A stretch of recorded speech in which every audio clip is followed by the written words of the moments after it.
এখন হচ্ছে আমাদের প্যানেল কোডের 180, খুব ইম্পর্টেন্ট একটি ধারা। আগেটা হচ্ছে কোনো প্রশ্ন করছে উত্তর দিতে অস্বীকার করছে, এখন হচ্ছে এই যে নিজের দেওয়া বিবৃতি স্টেটমেন্ট, এখন বলবে যে কোনো একটা জব্দ তালিকা তল্লাশি যেটাই করছে কার্যক্রমে, এখন বলছে এখানে স্বাক্ষর করবেন, আপনি স্বাক্ষর করেন, এগুলো আসে পরীক্ষায়। এখন যদি স্বাক্ষর করতে অস্বীকার করে, হ্যাঁ, নিজের দেওয়া বিবৃতিতে স্বাক্ষর করতে অস্বীকার করে, এটা আমরা যদি স্টাডি করে দেখি যে যদি কোনো ব্যক্তি নিজে কোনো বিবৃতি বক্তব্য দেয় কোনো সরকারি কর্মচারীর নিকট, কোনো আইনগত ভাবে বা কোনো সরকারি কর্মচারী তাকে সেই বিবৃতিতে স্বাক্ষর করতে বলেন, যেখানে স্বাক্ষর করেন, কিন্তু সে স্বাক্ষর করতে অস্বীকার করে, তাহলে সে অপরাধী হবে। বুঝতে পারছেন যে ভেরি ইম্পর্টেন্ট এটা, যে নিজের বিবৃতি দেওয়া, নিজের দেওয়া বিবৃতিতে স্বাক্ষর করতে অস্বীকার করবে, ডিক্লাইন করবে, রিফিউজ করবে, যেটাই বলেন। অর্থাৎ ক্ষমতাপ্রাপ্ত সরকারি কর্মচারী তাকে সেই বিবৃতিতে স্বাক্ষর করতে বলবেন, কিন্তু স্বাক্ষর করতে যদি অস্বীকার করে সে অপরাধী হবে। এটা 3 মাসের কারাদণ্ড, 500 টাকা জরিমানা। উদাহরণটা কি?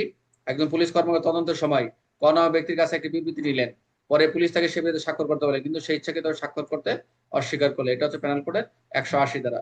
আমাদের এই যে 161 গুলো নিয়ে আসলে এই 161 গুলো বর্তমানে সংশোধন করা দরকার, কারণ হচ্ছে তিনি যে বক্তব্য দিচ্ছেন তার সামনে বলা হচ্ছে, উনি যদি একটা স্বাক্ষর দেয়, এটা হচ্ছে আমার কাছে গ্রহণযোগ্য মনে হয়, কিন্তু এটা পূর্বে থেকে কোনো অনির্দিষ্ট স্বাক্ষর নেওয়া হয় না। কেন নেওয়া হয় না? অনেক বিবৃতি, অনেক কিছুই আছে এখানে। তো যাই হোক, পরবর্তী এগুলো আসলে আমাদের মতো আমরা স্বাক্ষর নিয়ে চালাতে পারবো, আদালতে যখন যায় তখন বলে এটা স্যার আমি বলি না, বাইরে কম। তো যাই হোক, অনেক কিছুই হয়। তো এগুলো অনেকই সংশোধন হচ্ছে, হবে ইনশাল্লাহ। তাহলে 180 কিসের সাথে সম্পর্কিত? নিজের দেওয়া বিবৃতিতে স্বাক্ষর করতে অস্বীকার। 180 স্বাক্ষর করতে বলার ক্ষমতা কার থাকে? আইনগতভাবে ক্ষমতাবদ্ধ সরকারি কর্মচারী। 180 সর্বোচ্চ কারাদণ্ড কত দেখলাম আমরা? 3 মাস। জরিমানা দরকার না এটা। তাহলে নিচের কোনটি 180 উদাহরণ? নিজের দেওয়া বিবৃতিতে স্বাক্ষর না করা। পুলিশকে গালি দেওয়া, পুলিশকে মারধর করা, আদালত সাক্ষ্য দেওয়া। না, নিজের দেওয়া বিবৃতিতে স্বাক্ষর না করা।